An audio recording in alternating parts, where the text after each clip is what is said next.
Salut à tous. Eh bien aujourd'hui, journée exceptionnelle, et parce qu'on est dans un lieu mythique, on est sur l'autodrome de Montlhéry. Ça se reconnaît juste derrière ici, ce qu'on appelle le banc, une piste inclinée à 51 degrés. Et on a eu la chance de venir avec une petite bombinette, je vous la présente tout de suite. Elle s'appelle Abarth, 595 Pista, donc avec quelques réglages spécifiques pour la piste. Et franchement, c'est un vrai plaisir à conduire.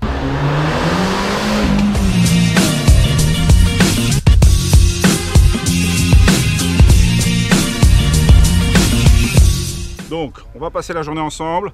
J'espère que ça va vous plaire. Allez, on y va, c'est parti.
Ouais.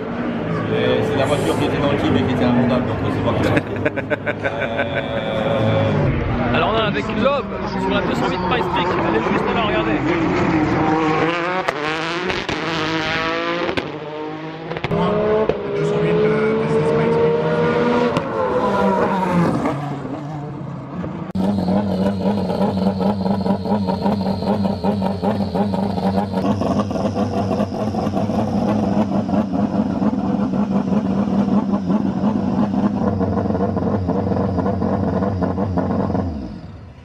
Bon écoutez, nous on est avec Peugeot Sport qui est partenaire officiel des grandes heures automobiles, et regardez ce qu'ils ont ramené, il y a du lourd sur le petit parc et derrière 3008 de Dakar.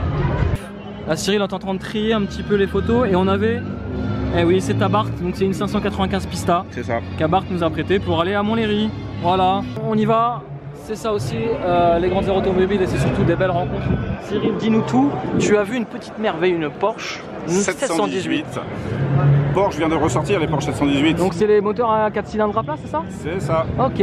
Le Boxster qui aujourd'hui s'appelle 718, c'est grâce ou c'est à cause d'elle. La Porsche 718 d'origine. D'accord, c'est vrai que nous on avait essayé la Porsche 718 toute dernière qui a peut-être fait polémique, mais effectivement voilà, la voici. 4 cylindres à plat, c'est elle. Voilà, elle est là. Super, donc belle trouvaille. Magnifique. Super, on continue. Et il y en a d'autres. Il y en a d'autres. Bon. Regardez par ici là. Regardez, regardez, regardez. On va tomber sur des pures merveilles. Alors à droite on a le clan des motards. Une Porsche 917 les amis. Eh ouais. Au numéro 103, numéro 80. Une Porsche 917. Là, juste, on s'agenouille, on prie devant et on respecte. Alors attends, je viens de voir un petit détail. C'est quoi dans le phare là? J'ai un petit chat là. C'est la marque Marshall. Ok, donc super belle voiture. Et une Porsche 217, c'est juste mythique.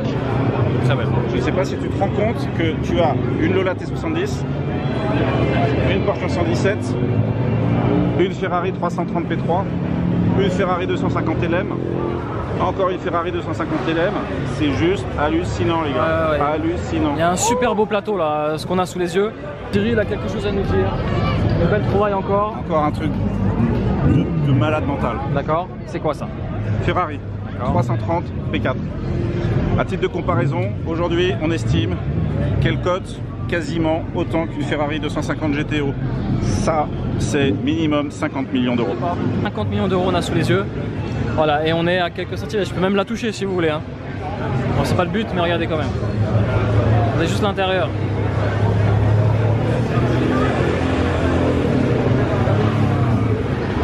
Alors Cyril, pourquoi elle est autant chère que ça en fait? Pourquoi? Après, le prix n'est qu'accessoire. Ce qui est intéressant ici, c'est la rareté de la bête. Il y en a combien alors? J'ai plus le chiffre en tête, mais il me semble qu'il en reste 3 ou 4 au monde. Ah oui, d'accord, ouais. Donc on comprend pourquoi elle est aussi chère que ça. Ouais. Et puis tu me disais aussi, il y a la rareté, mais il y a aussi le classement en compétition, non, je sais pas, le nombre de victoires aussi. Oui, ça ce sont des Ferrari en fait qui refont le Mans après la victoire de Ford au Mans. C'est-à-dire que ça, c'est la revanche d'Enzo Ferrari sur Ford. D'accord. Je sais que c'est un détail, mais sachez que ça, Prova MO, c'est juste mythique. Ça veut dire Prova Modena. Ça veut dire qu'en fait, c'est l'immatriculation de Modène du berceau Ferrari. D'accord. Ok, bon bah voilà. Et David Piper est juste là. C'est le monsieur avec la combinaison. D'accord, alors lui. C'est le propriétaire de maison. D'accord, donc lui, c'est David Piper, le propriétaire de tous ces beaux petits bijoux qui valent un certain billet, beaucoup de billets verts. Et d'ailleurs, billets verts, Ferrari vert. Ferrari. Donc 50 millions d'euros, mais voilà, il y a quelques imperfections, mais c'est pas grave. C'est la voiture qu'on aime, c'est la beauté, c'est l'histoire. Alors, David Piper. Alors, on voit peut-être pas tout, mais alors du coup, il a été pilote de Formule 1. Il est quand même bien référencé sur Google. Il faut dire qu'à Montlhéry, on capte pas très bien non plus, hein, faut le dire. Alors attendez, là, on a encore fait deux, trois trouvailles assez sympathiques. Cyril, dis-nous tout sur cette voiture qui est à ma gauche. Alors, ça, c'est encore une fois un mythe automobile, une Ferrari 250. Alors, on dit SWB. Ouais. Alors SWB, pourquoi? Short wheelbase. En fait, en vrai, c'est une Paso Corto. Ça veut dire qu'en fait, c'est un châssis court. Et cette Ferrari, hormis bien sûr un palmarès extraordinaire, est devenue une référence automobile. Elle est renommée pour avoir les proportions parfaites de l'esthétique automobile. D'accord. C'est une des plus belles voitures qui a jamais été dessinée. Voilà, vous l'avez compris. Bon, on a encore une autre trouvaille. Alors on a une autre trouvaille, suivez-nous. Suivez-nous. Alors, là, on est encore dans un autre temps. Et c'est la première fois qu'on la voit, regardez. Là c'est pour toi, là. C'est pour toi. Ça, c'est ta génération. C'est pour moi, c'est ma génération. Après, techniquement, je suis un peu largué. Mais c'est la McLaren P1. Voilà. Voilà, comme vous pouvez le voir sur la plaque d'immatriculation, soyez heureux de la voir, et c'est quelque chose d'assez étonnant puisque derrière on a une McLaren F1, la même couleur qui est juste derrière avec la même plaque. Regardez-moi ça, voilà. Elles sont, allez, il y a 50 cm qui les séparent et il y a une vingtaine d'années, une trentaine d'années qui les séparent à peu près. C'est assez exceptionnel de voir ça. Encore une fois, on est aux grandes heures automobiles et ça ressemble vraiment aujourd'hui, ça ressemble vraiment à Goodwood à peu près dans l'esprit. C'est dingue.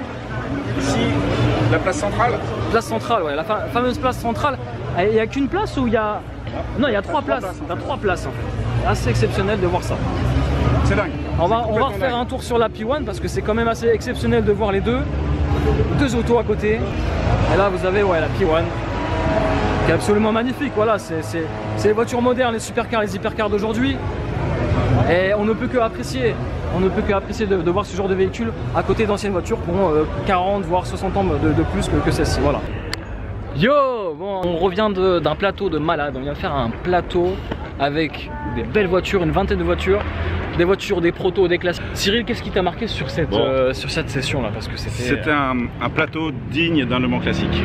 En 2 mots. À ce point-là. Ah mais je vais simplement évoquer quelques modèles, les connaisseurs comprendront. Ferrari 250 SWB. Ferrari 250 LM, il y en avait 2. Lola T70, Porsche 550, Porsche 718. Un plateau de marteau. Une Porsche 908 qui tirait la bourre, voire une Porsche 908 collée au cul d'une Lola T70. Franchement, c'est que du bonheur. Alors c'était la blanche avec le nez rouge, hein, c'est ça? Alors ça c'est la blanche avec le nez rouge, et la Lola T70, c'était la verte. Il y avait 3 voitures vertes de la collection Piper. C'est un américain, foot bagnole, qui a repeint toutes ses bagnoles en verte. Donc, il y a une Lola T70, une Ferrari 330 P3, et une Ferrari 250 LM. Les 3 engagés sur le même plateau. Donc ce type a du goût, le vert, effectivement. Moi, je partage la même passion que lui, le vert. Première chose, ce type a du pognon. Oui, alors ça, non, je ne l'ai pas. Et donc tu disais, c'est laquelle qui valait plus de 10 millions d'euros? C'était là? Après, c'est une Ferrari 250 SW, ça peut aller jusqu'à 10, 12 millions, 15 millions d'euros si elle a un palmarès. D'accord. Ah oui, c'est le palmarès qui compte dans la cote de la voiture. Ouais, énormément. Okay. En tout cas, voilà, on avait un très beau plateau sur les grandes heures automobiles. Moi, c'est la première fois que je vis ce genre de moment. Cyril, tu commences à avoir l'habitude, tu as déjà fait le Mans classique. Goodwood aussi, oui, donc pas mal. Mais c'est vrai que là, à Montlhéry, on est quand même bien servi. Ça commence à être du lourd. Ouais. Et donc, c'est quand même la 3e édition pour les grandes heures automobiles. Et honnêtement, on sent que ça commence à grimper en puissance, ça devient international. Les Américains amènent leur voiture. Ouais. Franchement, si vous n'êtes pas venu, vous avez raté quelque chose. Notez-le dans vos tablettes pour l'année prochaine. Et surtout que Montlhéry, c'est à quoi, 30 minutes de Paris. Que dalle. Donc ça reste accessible. Et Montlhéry, on se balade en forêt, tranquille, pépère. On peut venir en famille. Ah, regardez. On est en pleine forêt et juste derrière, il y a l'anneau. Et on peut faire des pique-niques, on peut faire tout ce qu'on veut. C'est assez une ambiance vraiment particulière, unique, j'ai envie de dire. Ouais. Donc voilà, on se retrouve pour d'autres aventures aux grandes heures automobiles. Suivez-nous. Alors les amis, parmi les petites perles qu'on trouve ici aux grandes heures automobiles, simplement garée dans le parking public, une Ferrari 400, mais pas n'importe quelle Ferrari 400, une Ferrari 400 cabriolet.